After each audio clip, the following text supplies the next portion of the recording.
Evet, Aristo'nun yaklaşık olarak 2400 yıl evvel söylediği bir tane söz. Yunan filozof Aristo'nun söylediği laf. Bütün kendisini oluşturan parçaların tamamından daha fazladır.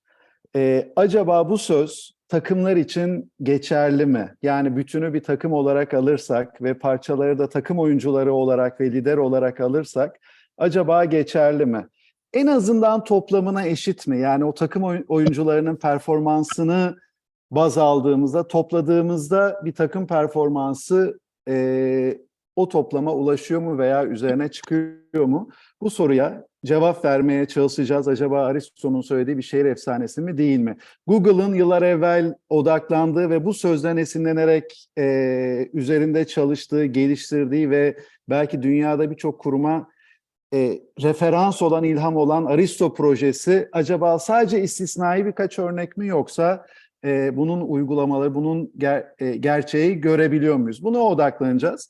Dale Carnegie Akademi olarak organizasyonel gelişime odaklanmış bir kurum olarak ve bu kurumun iki yöneticisi ve iki eğitmeni olarak ben Çağlayan ve Dilek gerçekleştireceğiz bu webinarı. Umarım bu bir saati ayırmanızın karşılığını burada verebiliriz. Sorularınıza cevap verebiliriz. Webinar olduğu için tek taraflı oluyor maalesef ki ama ne zaman sorunuz olursa, yorumunuz olursa mesaj kısmına, chat kısmına ekleyip de gönderirseniz onları da katmak, değerlendirmek, sorular varsa cevaplamak isteriz. Hani mümkün olduğunca interaktif formata taşımak isteriz. Ne yapacağız bu bir saatlik sürede? Yani bizim hedeflerimiz veya kapsamımız nedir dediğimizde sonuçta hani takım jenerik olarak evet önemli tabii ama belli gelişmeler hani son yıllarda belki 20 yıldır VUCA dünyasının içindeyiz. Ve işte pandemiyle başlayan ama pandeminin bitmesi sonrasında çok önemli etkilerini gördüğümüz ve bunlardan bir tanesi iş dünyasındaki etkilerini gördüğümüz işte hibrit çalışma sistemi gibi çok önemli gelişmeler var. Acaba bu günümüz dünyasında acaba takım olmanın önemi, gereği nedir? Bunu cevaplamaya çalışacağız. Sonra takımlara baktığımız zaman hani organizasyonel gelişim firmasıyız dedik ve bireyleri, takımları, organizasyonları geliştirme gibi bir hedefimiz, bir misyonumuz var. Ve o anlamda da takımları geliştirme anlamında da birçok durumla, birçok konuyla, birçok taleple karşılaşıyoruz. Dolayısıyla bunlar çerçevesinde acaba ülkemizde ne tür problemler var takımlarla alakalı? Tecrübelerimizden yola çıkarak bunları aktarmaya çalışacağız. Ve sonrasında da peki bu problemler nasıl çözülebilir dediğimizde yine kullandığımız bir aracı bir model olarak ortaya koyacağız. Yani tek değil ama kuvvetli bir model olarak bunu ortaya koyacağız. Hani takımları nasıl daha etkili hale getirilebilir, neler yapılabilir şeklinde. Ve biraz daha bu modele derinlemesine girerek bunun sonrasında yine tecrübelerimiz çerçevesinde acaba takımlar neler kazanıyor? Yani o problemleri nasıl çözüyor ve kazanımları nelerdir şeklinde 4 tane başlık altında açıklamaya çalışacağız. Ben dilerseniz sözü Dile'ye vereyim ve takım olmanın önemiyle başlayalım. Teşekkürler Çağlayan. Yani takım olmanın önemi tabii hani herkes tarafından kabul edilen bir gerçek ama hani biraz toparlamak gerekirse herkesin bireysel bir takım çok kıymetli özellikleri var. Ve bu özellikleri eğer bir masanın etrafında biz farklı kuvvetli yönleri bir masanın etrafında toplayabiliyor. Bir konuya, bir hedefe odaklayabiliyor ve onların önceliklerini ve çalışmalarını bu yönde hizalandırabiliyorsak işte o zaman gerçekten başka bir sinerji ve o bir Aristo'nun dediği tek herkesin başarısının toplamından çok daha üstün bir performans elde ediyoruz. Yani yüzlerce çalışma var takım sonuçlarıyla alakalı, başarının bireysel başarılardan öne çıktığıyla ilgili. Ama bizim içinde bulunduğumuz, yani bu sadece pandemiyle ilgili değil, son 20-30 senedir işte VUCA diyelim, BANI diyelim, içinde yaşadığımız dünya bu takım olmanın özelliklerini sergileme durumunu çok da nice to have, olsa iyi olurdan çok daha zorunlu hale getiriyor. Şimdi bu ne, hani çok kısaca içinde yaşadığımız dünyada belirsizlik had safhada. Son derece bir karmaşık dünyanın içindeyiz. Bugün doğru olan yarın doğru olmayabiliyor. Ciddi bir muğlaklık var ve perspektifler de son derece farklı. Yani aynı resme bakıp farklı fonksiyonlarda olmanın veya farklı bir organizasyon içinde farklı konumlarda olmanın yorumları çok değişiyor. Konuya yaklaşımlar açısından çok değişiyor. Şimdi bu durum şirketlerde, organizasyonlarda bireyler kendi başlarına ne kadar yeterli olurlarsa olsunlar, ne kadar üst seviyelerde olurlarsa olsunlar, bu sorunların üstesinden gelme ihtimalini giderek aşağıya çekiyor. Dolayısıyla bu problemler çok daha zor ve karışık hale gelince bir işbirliği ve hani aynı konu üstünde çalışabilme, beraber hareket etme bir zorunluluk haline geliyor. Yine hani şartlar çok değiştiği için ve bugünün çözümleri yarının problemlerine çözüm olmaktan uzaklaştığı için yaşadığımız dinamikler nedeniyle de çok fazla yenilik ve inovasyon ihtiyacı içinde oluyoruz. Yenilik ve inovasyon da yine bütün çalışmalarda, bu beyin üstüne yapılan çalışmalarda da gösteriyor ki beraber bir zihin fırtınası eşliğinde birbirini dürtüklediği için, birbirini hızlandırdığı için çok daha artıyor. Dolayısıyla bir takım halinde düşünme prosesleri, toplantılar yenilik ve inovasyonu tetikliyor bireysel çalışmaya göre. Şimdi risk alma zorunluluğu da bu dünyada artıyor. Yani tek başına olduğunuz zaman düşünün, bir organizasyon, bir kurum içinde insan yani tek başına hareket ettiği zaman sorumluluğum olur. İşte ben sonra bu işler kötü giderse ne derim, nasıl hesap veririm? Halbuki dünya risk almayı gerektiriyor başarılı olabilmek için. Çünkü averaj kararlardan ve sonuçlardan çok daha fazlasına ihtiyacımız var. Takım olmakta bu risk alma becerisini yukarı çekiyor. Çünkü hele bir güven duyan bir takımsa birbirine çok daha riskli ve akıllı riskli diyelim kararlar alma şansına sahip oluyoruz. Şimdi bir de yani herkes kabul ediyor, değişimin hızı muazzam artmış durumda. Bu neyi gerektiriyor? Birbirimizden çok daha fazla haberdar olmamızı gerektiriyor. Ve bunu yılda kaç kez yapmamız lazım? Yani bugün yaptığımız şey 3 ay geçerli oluyor. 3 ay sonra bunu yeniden değişmesi gerekiyor ve hep beraber buna uyumlanarak çalışmamız gerekiyor. Bu da takım olma gereğini çok, adaptasyon açısından takım olma gereğini çok fazla yükselten bir durum. Şimdi hedeflerinizi mesela düşünün. Bir ürün çıkarma hedefi olsun veya bir reorganizasyon hedefi olsun veya bir satış stratejisi değişikliği hedefi olsun. Artık tek bir, yani o ana fonksiyon dışında birçok fonksiyonu etkiliyor veya birçok fonksiyondan takım organizasyonlar içinde etkileniyor. Dolayısıyla birbirinden ve önceliklerden haberdar olmak çok daha önemli bir hale geliyor. Bir taraftan da hibrit çalışma düzeni bunu zorlaştırıyor. Yani eskiden aynı ortamda, aynı fiziki ortamı çalışırken belki çok da fazla bir efor sarf etmeden şansına, doğal ortamın sayesinde birbirimizden haberdar olabilirken şimdi bugün bunun için ekstra çaba sarf etmemiz ve ekstra araçları kullanabiliyor olmamız gerekiyor. Ve şüphesiz tabii ki daha kuvvetli bir işbirliği ve iletişim ihtiyacına neden oluyor. Yani düşünelim ki biz asenkron bir haberleşme, mailler örnek veriyorum veya WhatsApp'lar sözsüz iletişimi hayatımızda çok yukarı seviyeye çıkardı. bununla birlikte bizim hani doğru bilgiyi doğru zamanda doğru kişiye aktarmak ve bunu doğru bir iletişimle gerçekten sizin aktardığınız gibi anlaşılmasını sağlamak için de çok daha kuvvetli bir işbirliği ihtiyacında olmamız gerekiyor. Şimdi farklı çalışma şekilleri herkeste var. Herkes farklı çalışıyor. Birisi hani daha planlı, birisi daha son dakika açılıyor. Şimdi bu herkes evlere çekildiğinde ve hibrit ortamda olduğu zaman uyumlanması çok daha zor oluyor. Dolayısıyla birbirini daha iyi tanımak ve bu farklı çalışma şekillerini bilmek ve buna uyumlanmak da son derece önemli. Yani burnout'u hepimiz duymuşuzdur. Burada da yanlış yazmışım. Artan tükenmişlik. Şimdi bu hani normal bireysel hayatta da etkilerin çok fazla olması nedeniyle çok sık karşılaştığımız bir durum. Takım çalışması buna şifa oluyor. Yani yükü doğru paylaşırsak aslında kendimizi yalnız hissetmiyoruz ve bu kadar yorulmamıza da gerçekten gerek kalmıyor.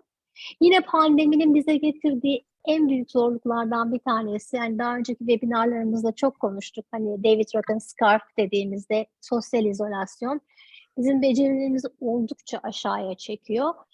E, Aynı yerde olmasak bile takım olma hissiyatı, bir takımın içinde yer aldığını bilmek bu sosyal izolasyona da bir anlamda çözüm oluyor. Eğer birbirimizi doğru geri bildirim verebiliyorsak, uyarabiliyorsak o zaman o takımın hata yapma şansı da azalıyor. Hata sayısı azalıyor aslında. Dolayısıyla bu da iş dünyasının istediği şeylerden bir tanesi. Maalesef çok acımasız. Dolayısıyla bunu sağlamak gerekiyor.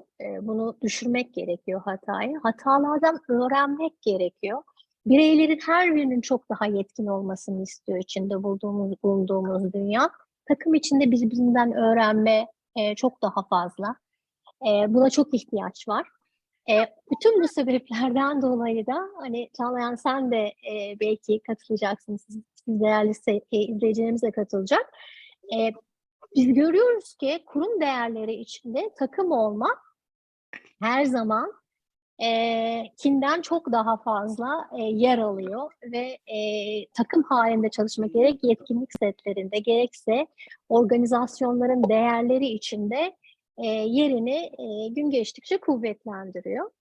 Şimdi bunlar hani niye biz takım olmaya her zamankinden daha fazla ihtiyaç duyuyoruzun açılımları.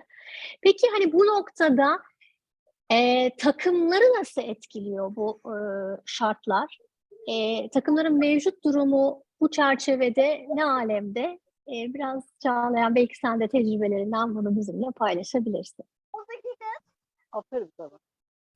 O kadar istiyoruz ki onu sağ Memnuniyetle takımların yaşadıkları zorluklar başlığı altında bunu gündeme getirelim. Şimdi tabii direkt böyle konuya girdik ama bu gibi çalışmaları yaparken esasında çok önemli bir farkı ortaya koymaya çalışıyoruz. Ve ondan sonra da çalıştığımız grubun bir grup mu yoksa bir takım mı olduğunu cevaplamaya çalışıyoruz. Yani buradaki en kritik noktalardan bir tanesi belki madde olarak görmeyeceğiz ama belki de önemli zorluklardan bir tanesi takımla grubun birbirinden farkı. Hani bu nedir dediğimizde daha detaylı tartışırken oradaki tartışma bile bu tartışmanın gereğini ortaya koyuyor. Çünkü algı olarak gerek ikisinin birbirinden farkı gerekse takım konusundaki uyumlanma çok kolay olmuyor. O çerçevede bu zorlukları konuşmadan evvel biz takımdan ne anlıyoruz veya grupla farkı nedir? Bunu bir parça ortaya koymaya çalışalım. Takım dediğimiz şey esasında sonuçta bir grubun ortak hedefler çerçevesinde işbirliği yaparak ilerlemesi. İşbirliğinden kastettiğimiz şey de şöyle tanımlamak belki daha doğru olacak. Takımdaki bir kişinin başarısı için diğer kişinin başarısı gerekiyor. İşte bu gerekmediği zaman bu işbirliği veya bir kişinin başarısı için diğer kişinin, diğer takım üyelerinin başarısı gerekmediğinde bunu grup olarak tanımlamak daha doğru oluyor. Böyle bir tanımla yola çıkıyoruz. Yani dolayısıyla bir ekipte diyelim, hani ekip de takım için kullanılıyor ama şimdi burada grup ve takım kelimelerini kullanmadan nasıl açıklayabiliriz bilmiyorum. Mesela bir bankanın Şube müdürlerine düşündüğümüz zaman takım mı, grup mu? Üst yönetimi düşündüğümüz zaman takım mı, grup mu? Veya bir satış ekibinin bütün satış temsilcilerini düşündüğümüz zaman takım mı, grup mu? İlk başta bunu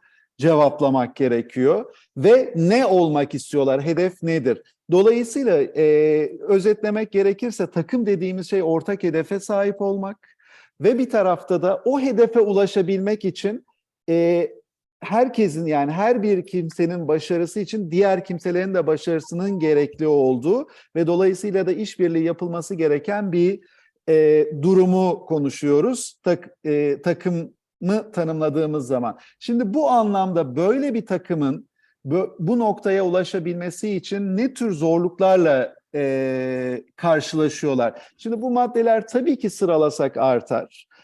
Tabii ki hani çok daha fazlasını koyabiliriz. Bunlar spesifik olarak bizim çalıştığımız veya görüştüğümüz kurumlarda bu hedefe yönelik olarak, hani daha etkili takım olmaya hedefine yönelik olarak peki nerelerde engel var, ne tür zorluklarla karşılaşıyorsunuz sorularımızın veya çalışmaya başladıktan sonra karşılaştığımız durumlardan oluşmuş bir liste olarak tanımlayabiliriz. Şimdi öncelikli olarak madem ki ortak bir hedef gerekiyor, bu ortak hedeflerin, stratejik hedeflerin bilinmemesi veya benimsenmemesi herhalde ilk başa koyabileceğimiz noktalardan, zorluklardan bir tanesi. Bu bizim tecrübelerimiz sonrasında başa yerleştirdiğimiz bir şey. Çünkü bazı çalışmalarda öyle bir nokta geliyordu ki lütfen, ve üst yönetimi konuşuyoruz. Hani genel müdür ve genel müdür yardımcılarını konuşuyoruz. Birkaç kere test ettiğimiz, tecrübe ettiğimiz bir konu bu. Lütfen kaç tane stratejik hedef var ve sadece ana başlıklarını, bunu kelime kelime yazmanıza gerek yok. Yani satış üzerine, ne bileyim İK üzerine kaç tane stratejik hedef var ve konularını bize çok basit anlamda yazar mısınız dediğimizde ve yeterli süreyi verdiğimizde 8 kişilik bir üst yönetim takımı ise belki 7 tane farklı cevap çıktığını gördük birçok kere. Dolayısıyla stratejik hedeflerin bilinmemesi ve benimsenmemesi önemli zorluklardan bir tanesi. Çünkü takımı ortak hedef olarak tanımlıyoruz. Ortak hedefi bilinmiyorsa, ortaya konmuyorsa ve benimsenmiyorsa o zaman zaten baştan bir problem çıkmış oluyor. Önceliklerin farklı olması ve bireysel hedefler, hani biraz belki bir üst başlığın biraz daha açıklaması olarak, sonuçta çok normal olarak kişilerin öncelikleri birbirinden farklı olabilir, bireysel hedefleri olabilir. Ama bu öncelikler, bireysel hedefler takımın hedeflerinin önüne geçtiği takdirde o zaman zorluklar, problemler ortaya çıkıyor. Belki B planları ortaya çıkıyor. Takım için çalışırken öncelikler, bireysel hedefler daha öne geçtiği zaman. Güven eksikliği, sonuçta güven her şey için gerekli ve takımda da takım oyuncularının birbirine, liderin takım oyuncularına güvenin eksikliği yine sıkça karşılaşılan durumlardan bir tanesi ve zorluklardan bir tanesi. Takım üyelerinin birbirini yeterince tanımaması, yani hani neden gerekli, sonuçta belki güven için, belki başka faktörler için, ama daha yüzeysel bir iletişime, insan ilişkisine sahip olunması ve birbirini tanımamaları yine zorluk olarak ortaya konabilir. Daha detaya hani iş yapış şekillerine baktığımız zaman biraz daha grup gibi hareket etmek, yani bir liderin kişilere kendi sorumluluklarını vermesi ve kişilerin sadece kendi sorumluluklarına odaklanarak çalışması ve dolayısıyla bir konuyu takım içinde tartışma, alternatif fikirler üretme ihtiyacı duymaması veya bu ihtiyacı duysa bile bunun ortamını gerçekleştirememesi, yani yeterince tartışılamaması, fikir üretilememesi. Birazdan konuşacağımız bir modelde eğer ki bu yani fikirler tartışılmıyorsa, konular tartışılmıyorsa, fikirler üretilmiyorsa o zaman verilen kararlar ortalama kararlardır diye bir savı ortaya atacağız. Bu da işte Dilek'in söylediği inovasyonun gerekliliğini yerine koyamama gibi bir zorluğu ortaya çıkarmış oluyor. İnisiyatif almamak, yine çeşitli nedenleri var ama nihai olarak yansıması bir takım oyuncusunun yeterince inisiyatif almaması. Bu liderden kaynaklanıyor olabilir, takım oyuncularından, başka faktörler olabilir veya o hani gerekli nasıl söyleyelim, gerekli çalışma şartlarının sağlanmaması olabilir ama inisiyatif alınmaması. Kararlara taahhütte bulunmamak, yani sonuçta hani şunu çok duyduğumuz ve belki de bir takım oyuncusu olarak, lider olarak bizi en çok rahatsız edecek sözlerden bir tanesi nedir desek, hani muhtemelen bir şey karar veriliyor ve o karar sonrasında belki de başarısız bir sonuç ortaya çıkıyor. Belki istenen bir sonuç değil, başarısız tanımlamasak bile hiç duymayı istemediğimiz şey "ben söylemiştim" kelimesi. Dolayısıyla hani o "ben söylemiştimin" ortaya çıkmaması ne demek? İnisiyatif alınması ve tüm takım oyuncularının sadece o kararı ortaya atan, o fikri söyleyen değil, herkesin verilen karara taahhütte bulunması en önemli eksikliklerden veya zorluklardan bir tanesi olarak tanımlayabiliriz. Bu arada hani sayıyoruz, böyle tek taraflı olarak örnekler veriyoruz. Lütfen siz de hani bunları destekleyen görüşleriniz veya şu da bir zorluk, bir problem diye tecrübeniz varsa veya bunlarda ters yönde bir düşünceniz varsa chat'e yazarsanız onları da fikir olarak webinarımıza katarız. Biraz daha savunmaya geçmek, hani kök nedenlerine bir parça konuşacağız ama herhangi bir öneri geldiği zaman veya bir yorum geldiği zaman veya bir geri bildirim geldiği zaman ilk hareket olarak savunmaya geçmek, direkt hayırla başlamak yine zorluklardan bir tanesi. Yani VUCA dünyası, belki söylemedik, artık hataları arttırıyor. Çünkü yani birçok şey belirsiz olduğu için, muğlak olduğu için verdiğimiz kararlar, bütün veriler net elimizde olmadan verebiliyoruz ve yola çıkabiliyoruz. Bu da hata olasılığını arttırıyor. Dolayısıyla bu gelişme zaten hani günümüz liderliğinde çok ortaya konan şeylerden bir tanesi, belli özellikler, hani vulnerability dediğimiz özelliğe sahip olması, hatasını kabul etmesi gerekiyor. Bunu bütün takıma da yaydığımız zaman yine hatalarını kabul etmemek, bir hatası varsa o zaman bunu örtebilmek için artık o ortak hedeften, ortak öncelikten saparak kişisel önceliklerin oluşması yine karşılaşılabilecek durumlar olmuş oluyor. Belki bunlar kök nedeni olabilecek, belki farklı nedenler olabilecek ama takımlarda herhalde en çok karşılaştığımız durumlardan bir tanesi silolaşma.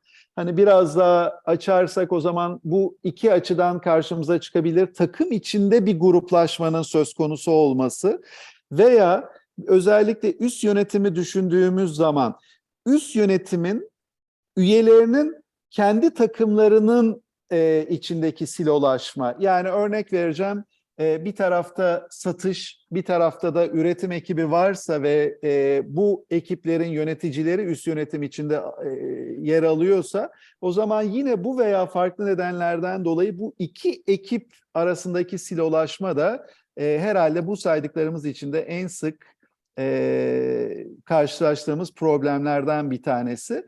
Ve belki bunların kök nedeni olarak, belki bir ana faktör olarak tabii ki ve zaman zaman da daha detaylı masaya oturup da çalışmaya başladıktan sonra ortaya çıkan bir nokta, takım liderinin yetkinlik seviyesi veya algı olarak belki, yani yetkinlik seviyesinin tüm bunları yönetecek derecede, bir takımı yönetecek derecede olmaması veya olmadığının algılanması gibi noktaları, zorlukları söyleyebiliriz. Şöyle, ne dersiniz? Hani bunlara ek olarak takımda karşılaşılması, evet, Kemal Bey güzel bir yorum yapmış. Takım içinde alınan kararların farklı algılanması, yorumlanması ve uygulanması. Kesinlikle bu noktaya da, hani bunu da nasıl aşılabileceğini birazdan konuşacağız. Çok çok teşekkürler. Hemen diğer yorumu söylüyorum. Takım liderinin liderlik yerine yöneticilik yapmayı tercih etmesi, bu da eklenebilir. Yani dolayısıyla evet, belki güzel bir yorum. Takım liderinin yetkinlik seviyesi dediğimizde hani burada lideri ve yöneticiyi, özellikleri ayırarak daha çok yöneticilik tarafına odaklanıp liderlik tarafını yeterince sergilememesi gibi bir nokta olabilir. Aidiyet duygusunun düşmesi kesinlikle Şule Hanım, belki bütün bunların bir sonucu olarak, hani bu zorluklar, bu problemler böyle bir sonucu da doğuruyor olabilir. Aidiyet kesinlikle önemli bir nokta. Nedim Bey aktarmış, takım halinde öğrenme ve başarım kültürünün yeterli olmaması diye bir kesinlikle. Dolayısıyla hani zaten herhalde önemli faktörlerden bir tanesi kültür diyebiliriz. O kültürün farklı yönde olması da ideal takımın gerektirdiklerini zorlayan, hani rüzgarın karşıdan esmesine neden olan bir faktör olmuş oluyor. Çok çok teşekkürler yorumlar için. Çünkü hepimizin tecrübesi çok önemli ve onlar çok ciddi katma değer sağlıyor bu fikirlerin oluşması için. Şöyle devam edelim dilerseniz. Bu tarzda ve eklediğiniz tarzda zorluklar var. Bizim hedefimiz, Dale Carnegie olarak bunları aşarak daha etkili, daha üretken, daha verimli, daha paylaşımcı takımlar oluşturmak ve nihai olarak tabii ki bunun daha sürdürülebilir olması ve iş sonuçlarına yansımasını sağlamak. Hani böyle bir organizasyonel hedef koyduğumuz zaman acaba bu zorluklar nasıl aşılabilir, neler yapılabilir dediğimiz zaman biz burada bir model kullanıyoruz. Dolayısıyla ben bu modelin detaylarını konuşmak anlamında, bir fikir vermek anlamında sözü Dile'ye vereceğim. Tekrar teşekkürler Çağlayan. Şimdi biz niye Lencioni modelini Dale Carnegie olarak ağırlıklı kullanıyoruz? Yani kullandığımız farklı modeller de var tabii ama hani burada niye anlatıyoruz ve hakikaten de ağırlıklı olarak niye kullanıyoruz? Faydalarına daha derinlemesine gireceğiz. Webinarımızın hedeflerinde var ama şimdi bu konuşacağımız model hemen hemen bütün takımlara için geçerli. Yani üst yönetim N-1 genel müdürden icra kuruluna kapsayan üst yönetim takımları için de geçerli. Herhangi bir fonksiyon için de geçerli. Satış ekipleri için de geçerli. Takımları için de geçerli. Ve proje grupları için de geçerli. Şimdi dolayısıyla hani bunun böyle oldukça geniş bir takım şekillerini kapsıyor olması tercih sebeplerimizden bir tanesi. Bir de gerçek hayatla uyumlu olduğunu düşünüyoruz biz. Yaptığımız uygulamalarda da gerçekten bu problemler yaşanıyor. Biraz önce hani konuştuğumuz takımların, Çağlayan'ın da aktardığı zorluklara karşılık veren bir model. O yüzden biz bunu seviyoruz. Biz bunu ağırlıklı kullanıyoruz ama çok farklı bir sürü daha güzel, daha hani etkin olduğu düşünülen ve kullanılan ve faydası da %100 olan modeller var ve farklı arkadaşlarımız tarafından da başarıyla kullanılıyor. Şimdi ne diyor Lencioni? Patrick Lencioni'nin modeli bu ve aslında bir de kitabı var. Çok da güzel. Okumanızı da tavsiye ederim ben. Takımların 5 temel aksaklığı diye Türkçe'ye de çevrilmiş durumda. Lencioni şunu diyor. Bir kere diyor takım olmak zamandan çok, yani ortak beraber zaman geçirmekten çok cesaret ve kararlılık ister diyor. Dolayısıyla bir takım çok kısa bir süre önce oluşmuş olsa bile eğer bu model tahtında gerekli adımları atarsa, gerekli cesareti ve kararlılığı gösterirse belki çok uzun seneler beraber çalışan ama birbiriyle ortak çalışmayı oturtamamış takımlara göre çok daha iyi sonuçlar elde edebiliyor. Nedir bunun yolu? Bu modele göre en temelinde güven var. Yani bu kimse için tabii sürpriz değil. Ya birbirine iyi, gerçekten tam anlamıyla güvenebilen takımlar daha yüksek performans göstermeye aday takımlar. Burada belki hani güven, birbirini tanımak, ne yapacağını bilmek, karşısındaki kişinin veya takım üyesinin nerede ne tepki göstereceğini bilmek ve onun konforunu yaşamaktır ya. Aslında buradaki güven biraz daha birkaç adım onun ilerisinde olan bir güven. Hatalarını, yanlışlarını, eksiklerini ortaya koyabilme ve takım üyelerine karşı savunmasız kalabilmeyi göze alabilen seviyede bir güvenden bahsediyoruz burada. Yani ben bunu yanlış yaptım. Sen burada benden daha iyisin. ben geçmişte bu konularda ciddi sıkıntılar yaşadım, bunu nasıl yapalım diyebilen takım üyeleri aslında o güven noktasında birbirlerine çok daha yakınlaşmış ve bir üst seviyeye çıkabilme ihtimalini arttırmış takımlar oluyor. Şimdi bu güven sağlandığı zaman bu fiili hayatta nasıl kendini gösteriyor veya neye fayda sağlıyor? Aslında bu en çok toplantılara ve bir konuyu tartışabilme ye imkan veriyor. Yani Çağlayan biraz önce de söyledi.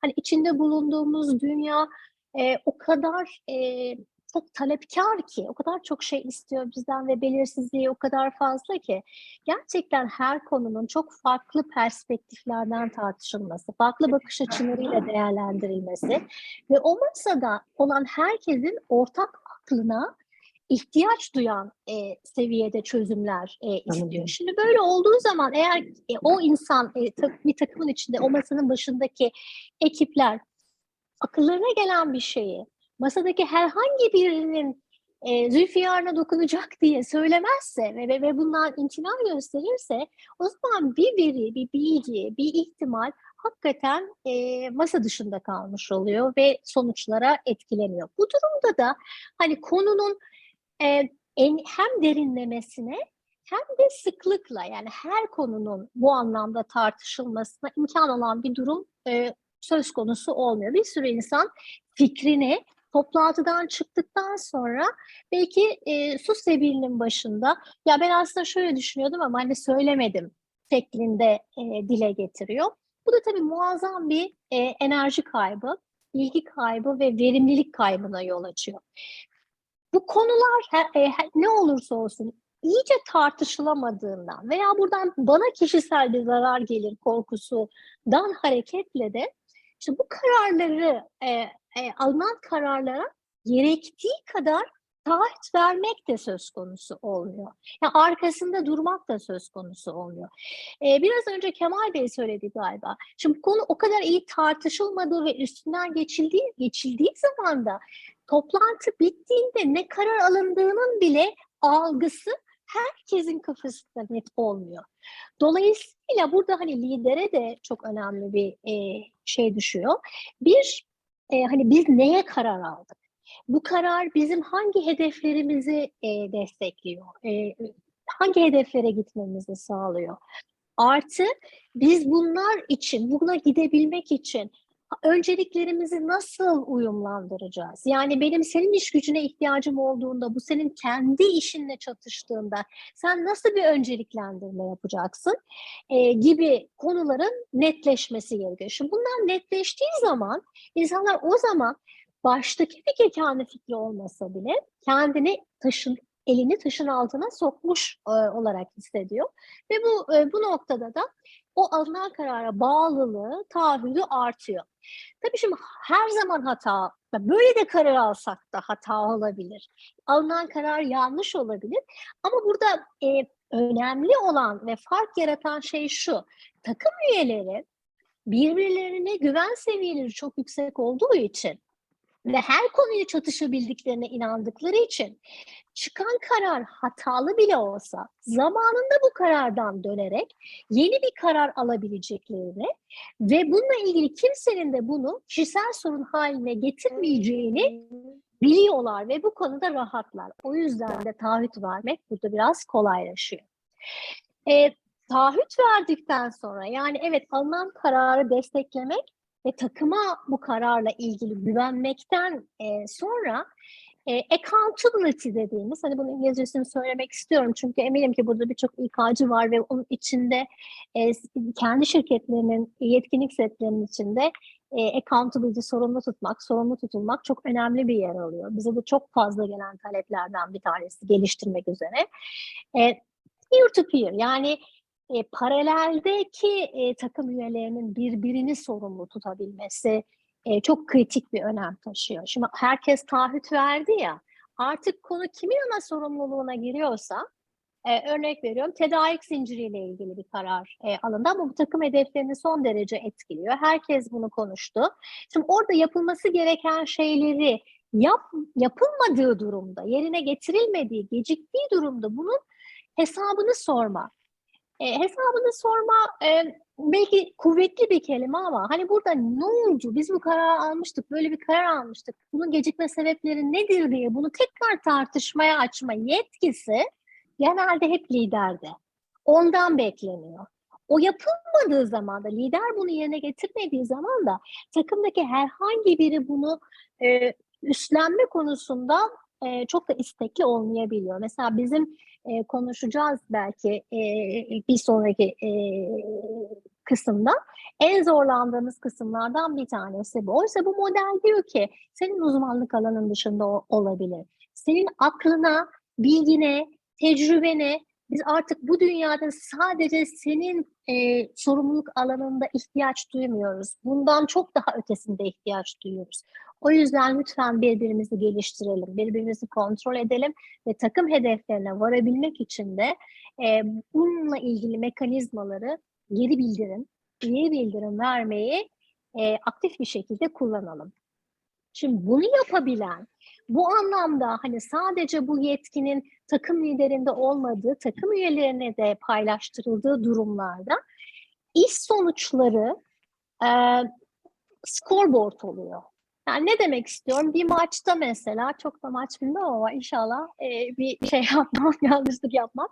Maçı kazanıp kazanmadığımızı bir tane değil mi scoreboard gösteriyor. Şimdi onun altında kim kaç tane pas atmış, kim kaç tane gol tutmuş, kim ne kadar ileri çıkmış, bunların hiçbir tanesi yazmıyor. Dolayısıyla hani burada yine zorluklar içinde konuştuğumuz kısımda dile geldiği gibi ben başarılıyım ama takım oyunu kaybettik. Hani bunun bir anlamı olmuyor. Dayının Herkes bir başarılı webinardayım. 20 dakika arayayım mı seni? bir mute alabilirsek seslerimizi burada Duydun beni. duyulmasın ve kısılmasın. Kesilmesin Dayının bir konuşma. webinardayım. 20 dakika arayayım mı seni kardeşim? Hadi öptüm seni. Hadi bay bay.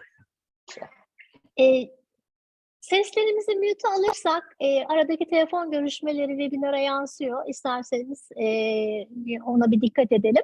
Şimdi iş sonuçlarına bu anlamda sadece kendi sonuçlarına kayıtlı kalmak ve dikkat etmek bütünde o maçı kaybetmeye, aslında şirketin ve takımın bunu kaybetmesine neden olabiliyor. Yani genellikle hani kaba hatlarıyla model bu anlayışı kapsıyor. Ve hani bu anlayışı kapsamasının sonucunda da hani biraz önce konuştuğumuz dertlere nasıl cevap veriyor? Hani yaptığımız koçluklarda biz bunun oldukça işlediğini görüyoruz. Eğitimlerde kullandığımız zaman yine iyi sonuçlar verdiğini görüyoruz. Hani o anlamda Çağlayan bir sorunlarla çözümleri eşleştiriyor olursak, hani biraz önce konuştuğumuz konularla ve zorluklarda nasıl fayda sağlayabiliyoruz bu modelde?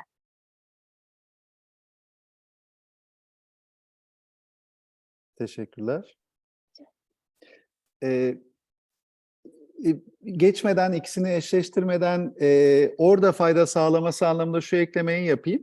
Hani bunu bir piramit olarak gösteriyor olmamızın nedeni, böyle bir yani modelde güvenle başlayıp sonra üste gidiyor olmamızın nedeni, her bir tanesinin bir öncesinin altyapısı veya şartı olarak tanımlayabiliriz. Yani ne demek istiyoruz dediğimizde güven olmadan çatışmanın gerçekleşmesi, üretken çatışmanın olması çok kolay bir şey değil. Dolayısıyla bir kurumda veya bir takımda çatışma eksikliği varsa, yeterince çatışmıyorsa, burada çatışmayı lütfen hep pozitif olarak alın. O zaman büyük bir tek nedeni güven olmayabilir. Ama güven yoksa, o zafiyete dayalı güven yoksa o zaman çatışma da büyük bir olasılıkla yeterince olmuyor. Çatışma olmadığı zaman taahhüt alınmıyor çünkü herkesin kendi kararı oluyor. Yani bu mantıkla bir piramit olarak düşünürseniz, iyi bir takımsa, iş sonuçlarına kayıtsız kalıyorlarsa takım üyeleri, iş sonuçlarını kayıtlı hale getirmek, yani direkt olarak herkesin iş sonuçlarına odaklanması, bunu uyup sağlaması için güvenin, çatışmanın, taahhüdün sorumlu tutmanın gerçekleşiyor olması gerekiyor. Şimdi bu gözle konuşursak, o biraz evvel benim aktarmaya çalıştığım sorunlarla karşılaşılan zorluklarla bizim modeli düşündüğümüzde, modelde hani görselde hep hatırlatmak anlamında kenarda dursun ama bu sefer aksaklık olarak değil, hani bu arada vurgulamak anlamında bu modelin ismi takımların 5 temel aksaklığı olarak geçiyor. Burada biraz da artık olumlu olarak hani güven sağlanmış, çatışma olan taahhütleri herkesin elini taşın altına koyduğu, taahhüt ettiği ve birbirini sorumlu tuttuğu ve iş sonuçlarına odaklandığı bir yapıyı düşündüğümüzde acaba nasıl bir eşleşme oluyor? Zorlukla takımın veya bu modelin bu aşamalarında nasıl bir eşleşme oluyor? Fakat şunu söylemiyorum, hangisi geliştiriyor değil, demin o nedenle açıklamaya çalıştım. Artık hangi aşamada gelişimi görmeye başlıyoruz, biraz daha odaklanıyoruz. Ama her koşulda güvenin, her bir tanesinin gelişiyor olması, iyi seviyede olması önemli bir nokta. Şimdi stratejik hedeflerin bilinmemesi veya benimsenmemesi dediğimiz zaman o çerçevede sonuçta taahhüt artık o noktaya odaklandığımız ve o noktayı sonuçlandırdığımız bir aşama olmuş oluyor. Neden? Çünkü taahhüt çalışması altında veya taahhüt bölümü altında ortak hedeflerin tanımlandığı, bu ortak hedeflere, bu stratejik hedefleri de içerecek şekilde, yani güzel bir, çok detayına girmeyeceğim ama güzel, o hedefe yönelik güzel bir modelle çalışıldığı bir yapı var. Dolayısıyla artık burada hem bilinmesi, farkında olması, gerekli yeniden tanımlanması ve benimsenmesi artık burada bir sonuca ulaşmış oluyor. Önceliklerin farklı olması ve bireysel hedefler keza aynı şekilde taahhüt ve iş sonuçları tarafında. Tabii ki güvenle başlayan, hani deminki konuyu vurgulamaya çalışacağım. Tabii ki güvenle başlayan, çatışmayla devam eden ama artık taahhütte odaklandığımız ve sonuçlandırmaya, o gelişimi ortaya koymaya çalıştığımız aşama olmuş oluyor. Güven eksikliği zaten modeldeki bir aksaklık olarak tanımlanıyordu. Burası eksikse o zaman bu modeli geliştirmek, yani buradaki aşamaları geliştirmek de çok söz konusu olmayacak. Zaten o nedenden dolayı ilk güvenle çalışmaya başlıyoruz. Belki en fazla güvene vakit harcıyoruz ve bu sayede de zaten bizim o güvenin tanımından kaynaklanan bir faktör. Artık bu aşamadan sonra artık birbirlerini daha iyi tanıyorlar. Tanımak sadece kuvvetli özellikleri değil, zafiyetleri daha iyi tanıyorlar. Bütün nerelerde işte kırmızı noktaları nelerdir veya artıları nelerdir, güçlü yönleri nelerdir, takıma nasıl katkı sağlayacaklar, takımı nerede durdurabilme olasılıkları, yavaşlatabilme olasılıkları var. Bu anlamda her açıdan birbirlerini daha iyi tanıdıkları bir aşama olmuş oluyor güven konusu çalışılırken. Konuları tartışamamak, fikir üretememek demiştik. Sonuçta zaten çatışmanın tanımı bu esasında. Çatışmayı hep algımız nedeniyle hep vurgulama ihtiyacı duyuyorum. Üretken çatışma diyorum. Yani kişilere yansımayan, konuda kalan, herkesin rahatlıkla fikrini ortaya atabildiği çatışmayı söylüyorum. Zaten tanımı bu problemin aşıldığını ortaya koyuyor. Artık çatışma sayesinde, o çatışmanın altında yaptığımız belli çalışmalar, işte çatışma normlarını oluşturmak anlamında bu gibi çalışmalar sayesinde artık takımlar kendi içinde daha rahat konuları tartıştığı, daha rahat fikir ürettiği, orada işte bu işe yaramaz gibi yorumların ortadan kalktığı, değerlendirmeye alındığı bir aşamaya ulaşmış oluyor. İnisiyatif sonuçta yine bir bakıma söylemiş olduk, o taahhüt tarafında gelişen, artık o noktayı çalışmamız sonrasında gelişen bir zorluk oldu, bir aksaklık oldu.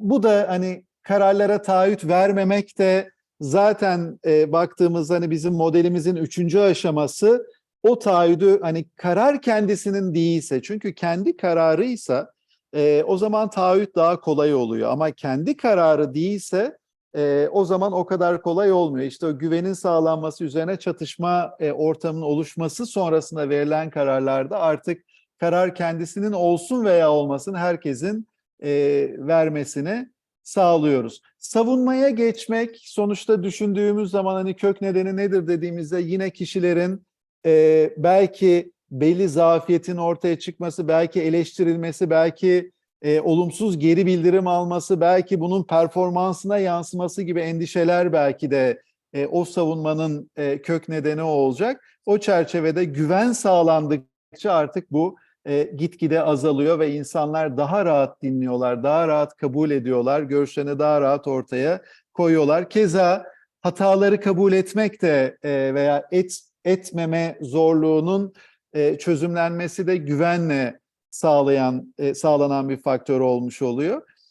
Silolaşma dediğimizde esasında o kadar kolay bir cevabı yok. Hani direkt olarak şurada gerçekleştiriyoruz diyemiyoruz ama her aşaması sonuçta o silolaşmaya çözüm sağlayan, biraz daha olumlu yönde geliştiren bir aşama olmuş oluyor. Ve keza takım liderinin yetkinlik seviyesi de benzer şekilde bütün aşamalarda burada çok güzel örnekler, çok güzel tecrübeler ediniyoruz, güzel şeyler yaşıyoruz. Yani her aşaması gerek daha detaylı konuşacak olmakla beraber gerek takım üyelerinin fark ettiği, gerek liderin kendisinin fark ettiği ve farklı şeyleri farklı yapması gerektiğini ortaya çıktı ve bunları yaptığı takdirde de takımın gelişiyor olduğu ve istenen sonuçlara ulaşıyor olduğu bir model olarak tanımlayabiliriz Lencioni modelini. Şimdi hani bunlar direkt olarak o zorlukların nasıl aşıldığıydı, hangi aşamada artık sonuca ulaştığıydı. Gelin dilerseniz hani biraz daha bu zorluklardan bağımsız olarak böyle bir modelin veya bunlara odaklanmanın, yani güveni sağlamanın, çatışmayı sağlamanın, taahhüdü herkesi taahhüt etmesini sağlamanın ve takım üyelerinin birbirini sorumlu tutmasını sağlarsak ve herkes ortak iş sonuçlarına odaklanırsa o zaman kazanımlar ne oluyor? Biraz daha genel olarak bunu gerek tüm takım olarak gerekse liderler olarak bunu masaya yatıralım. Ben bu anlamda sözü Dile'ye vereceğim. Peki, şimdi biz birçok takımla çalıştık. Bazen Çağlayan'la beraber çalıştık, bazen ayrı ayrı çalıştık. Başka arkadaşlarımız da benzer çalışmaları yaptı. Tabii sonrasında hep tecrübelerimizi de paylaşıyoruz. Şimdi bir kere mutlaka takımda bir gelişim oluyor. Yani bu küçük oluyor, daha büyük oluyor. O takımın dinamiklerine bağlı olarak ama mutlaka çalışma esnasında bir gelişimi hakikaten gözleyebiliyoruz. Bu 5 başlıktan herhangi birinde veya herhangi üçünde, beşinde. Şimdi kazanımları bir takımın hani bu biraz önce anlattığım modeldeki istenen davranışları sergileme noktasında takımın kazanımları olarak görebiliriz. Bir de takım liderinin kazanımlarını da biraz daha ayrı bir başlık altında konuşmak gerekiyor. Çünkü şahsen benim tecrübem şu yönde. Aslında takım olarak bize gelen problemlerde teşhis ediyoruz ki sonra evet yani takımda var minör bir takım sorunlar ama esas problem liderlik sorunu. Dolayısıyla hani lider de eğer o anlamda açık bir şeye sahipse, yapıya sahipse takım koçluğundan kişisel olarak da çok kıymetli kazanımlarla ayrılabiliyor. Dediğim gibi onu biraz sonra ayrı bir başlık altında toparlamaya çalışacağım. Şimdi biz bu çalışma 2 gün veya 3 gün sürüyor işte ihtiyaca göre. Bir önünde de ön değerlendirme yapıyoruz. Sonrasında da belli bir süre sonra bir son değerlendirme yapıyoruz. Şimdi ikisinin arasındaki farka bakıyoruz ama şöyle bir şeyle karşılaşıyoruz sıklıkla. Tabii bu modeli bilmediği için katılımcılar ve ne istediğini, ne seviyede istediğini bilmedikleri için kendilerini aslında olduklarından daha iyi bir takım olarak görüyorlar. Ve bu algı aslında birazcık hani iyimser bir algı oluyor. İlk değerlendirmelerin üstünden gidip sonra hani bu model ne istiyor? Biz aslında buna göre neleri iyi yapıyoruz ya. O sonuçları ete kemiğe büründürdükten sonra anlaşılıyor ki ya bir dakika hani biz iyi bir takım görüyoruz ama kendimiz çok da aslında bir potansiyel varmış orada yapabileceğimiz, gerçekleştireceğimiz. Bu ortaya çıkıyor. Ben bunu çok kıymetli buluyorum. Hani takım olarak genellikle bu değerlendirmenin sonrasında kişisel olarak da ben bu takıma ne katıyorum?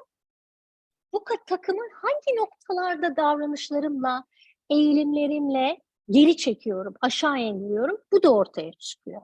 Dolayısıyla kişisel etkileri takım üyeleri çok daha iyi oluşturuyorlar. Buna yönelik çalışmalar onun içinde var dediğim gibi.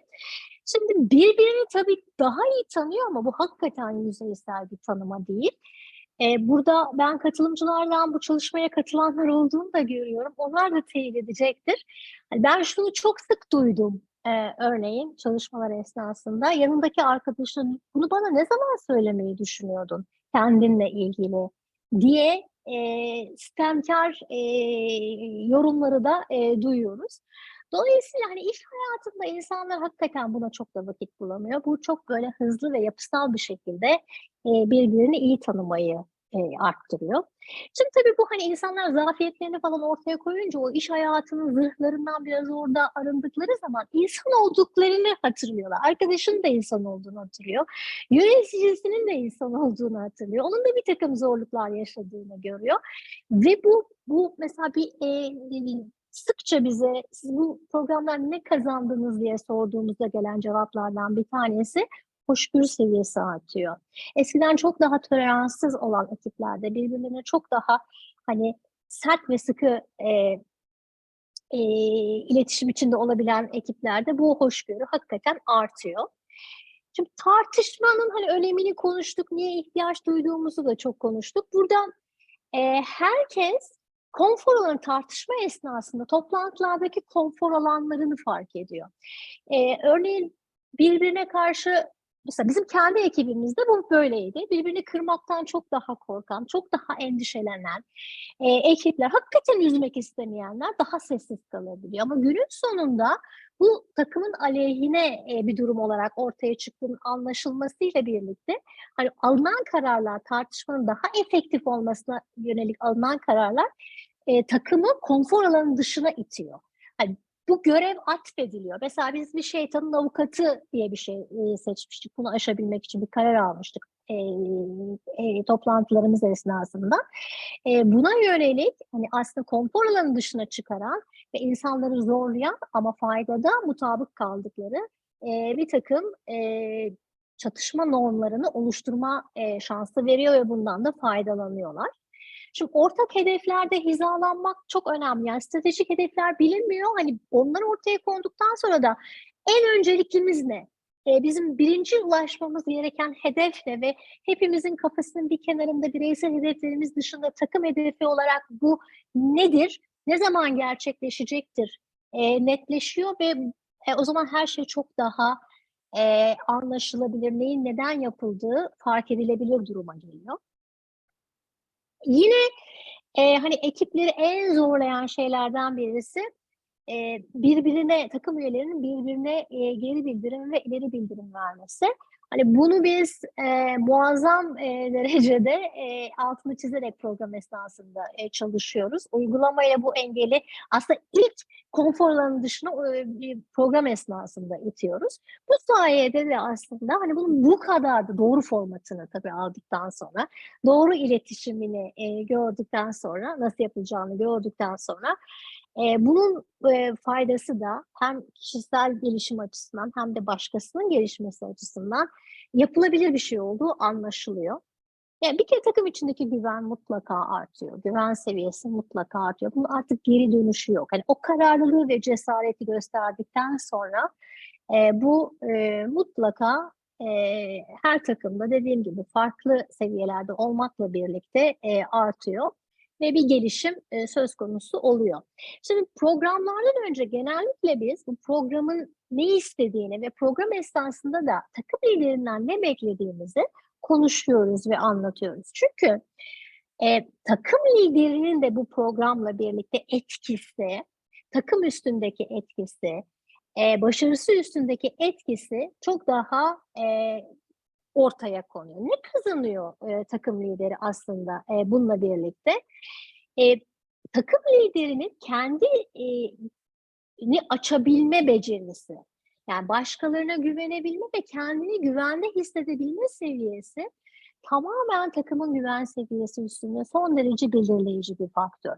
Bu hem lider tarafından anlaşılıyor hem de liderin buradaki eziz durumu takım üyeleri tarafından anlaşılıyor. Yani şöyle şey olabiliyor, bir geri bildirim verildiği zaman, şimdi sen bunu neyin üstüne sordun diyen bir takım liderinin artık savunmasız kalabilme, vulnerability'nin o takım içinde sağlanabilmesi bu liderle çok zor oluyor. Lider bunu fark ediyor, takım üyeleri de fark ediyor. Takımın iletişim dilini, liderin iletişim dili son derece etkiliyor. Bunlar program esnasında ortaya çıkan şeyler ve tabii ki hani eğer liderin bu programdan gelişim fırsatlarına açık olması kaydıyla bu bir faydaya da dönüşüyor. Şimdi bir sıklıkla gördüğümüz bir şey de yöneticinin, liderin aslında o takımdaki bu istenen dinamikleri kurabilmesi, işte bu toplantı yönetimini hazırlayabilmesi, ki onu ayrı bir madde olarak buraya koyduk çünkü son derece önemli bir şey. İçin iş insan yönetimi dengesini seviyesine göre artar düzeyde insan lehine çevirmesi gerekiyor. Bu çok zorlandığımız bir nokta. Farklı farklı sebepleri var. Ama eğer iş dengesi, işe ayrılan zaman yönetici açısından, insana ayrılan zamanın çok çok üstüne çıkıyorsa o noktada sonuçlar takım oyunu üstünde olumsuz etki yaratabiliyor. Şimdi ileri bildirim konuşmaktan, geri bildirim vermekten, gerektiği yerde takdir etmekten, güven duygusunu sağlamaktan bahsediyoruz. Bunların hepsi aslında bir liderlik yetkinliği gerektiren şeyler. Çünkü hani biz Dale Carnegie'de liderliği gerekli ortamı oluşturabilme olarak tanımlıyoruz. Şimdi o gerekli ortamı oluşturabilmek için eğer gerekli araçları kullanamıyorsa farklı sebeplerden dolayı bu tutum olabilir, bilgi olabilir, uygulama eksikliği olabilir.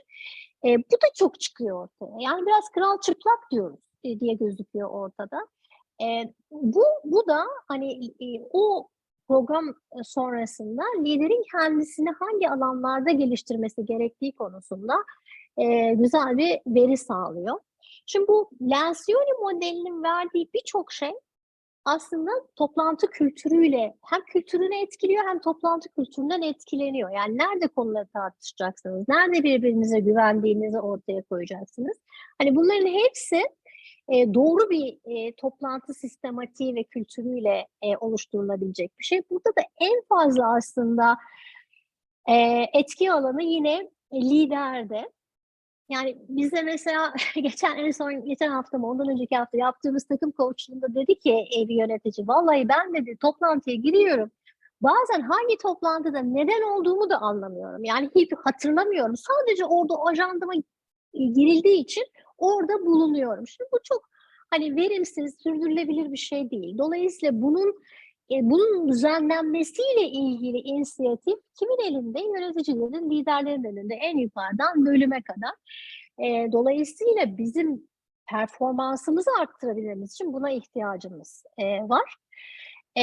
Bir de burada hani en önemli konu işte liderin kendi bazı yetkilerini o takım üyeleriyle paylaşması ve sadece kendinde toplamaması ve o yetkiyi transfer etmesi performans üstünde de son derece etki sağlıyor ve takımın performansını olumlu yönde arttırıyor.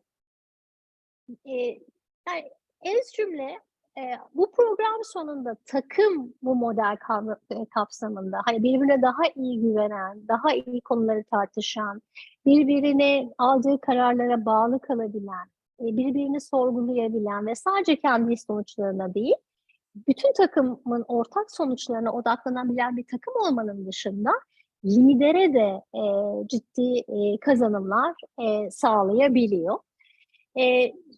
Bir şey var, söz var. Hani programı kapatmadan önce ve soru cevap kısmına geçmeden önce Michael Jordan'ın söylediği bir söz. Diyor ki yetenek maç kazandırıyor diyor. Takım oyunu ise diyor şampiyonluk kazandırıyor.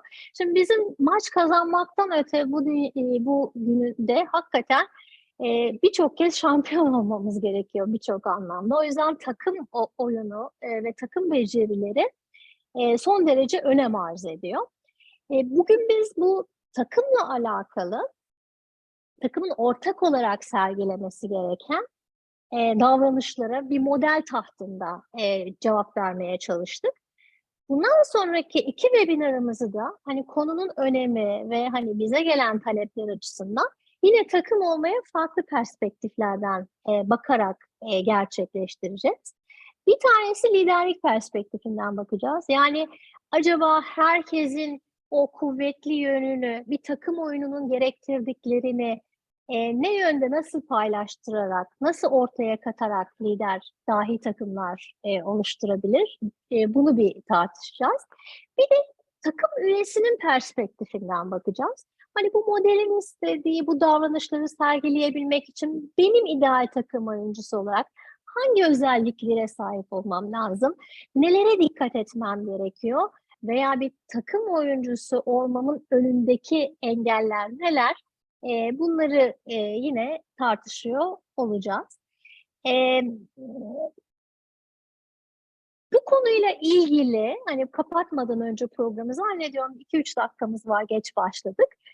Sorularınız varsa hani onları cevaplamak isteriz. Sözlü de sorabilirsiniz, chatten de yazabilirsiniz. Bir 2 dakikayı bunun için ayırabiliriz. Çağlayan'cığım bilmiyorum senin ilave etmek istediğin bir şey var mı konuyla ilgili yoksa soru cevaplara şey yapalım, ulaşalım.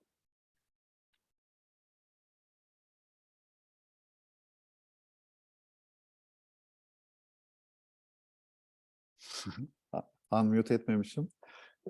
Şöyle yani ekleyeceğim şey zaten detayıyla konuştuk. Belki hani kapanış olarak bu arada hani sorularınızı yazın lütfen, biraz zaman kazandırmak anlamında şey yapıyorum. Hani belki kapanış olarak şunu söylemek, Lencioni'nin madem onun modelini konuştuk, onun bir takımla ilgili bir sözünü söylemek fayda sağlayacaktır diye düşünüyorum.